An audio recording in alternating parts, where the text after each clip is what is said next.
ওমর খোলা তরবারি নিয়ে চললেন। আল্লাহ রসুলকে হত্যা করবে, চিন্তা করা যায়? আল্লাহ রসুলকে হত্যা করবে ওমর।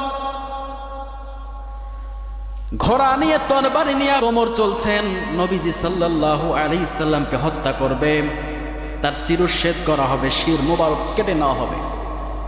যাচ্ছে, হঠাৎ করে তার একজন বন্ধুবর ছিল, উনি ওই সময় ইসলাম গ্রহণ করেছেন, নাম হচ্ছে সাদ ইবনে আক্কাস রাদিয়াল্লাহু তাআলা আনহু।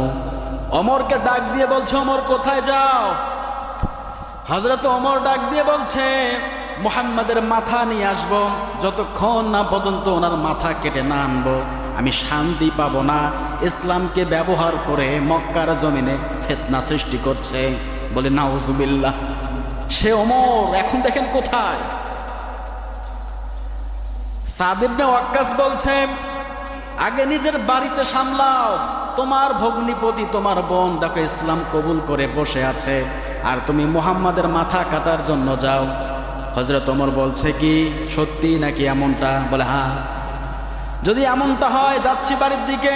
আল্লাহর নবীর দিকে না গিয়ে হযরত ওমর বাড়ির দিকে চলে আসলেন। নিজের বোন ফাতিমাকে ডাক দিচ্ছেন, বোন ফাতিমা বাড়িতে আছেন নাকি? এদিক থেকে ওমর ঘরের মধ্যে প্রবেশ করার পূর্বে সূরাতুত তাহার আয়াতগুলো শুনতে পাচ্ছেন। ওখানে খাব্বাব রাদিয়াল্লাহু তাআলা আনহু সেখানে ছিলেন, ঘরের মধ্যে ছিলেন।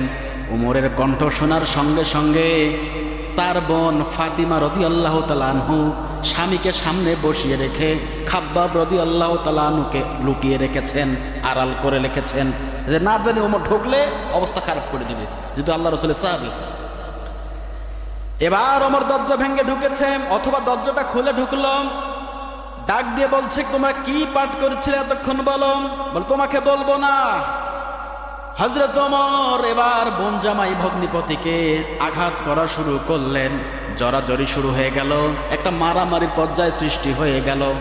একটা সময় দেখা গেল তার আপন বোন ফাতিমার কপালের মধ্যে আঘাত লেগেছে, রক্ত ঝরছে। হঠাৎ করে হযরত ওমর শান্ত হয়ে পড়লেন।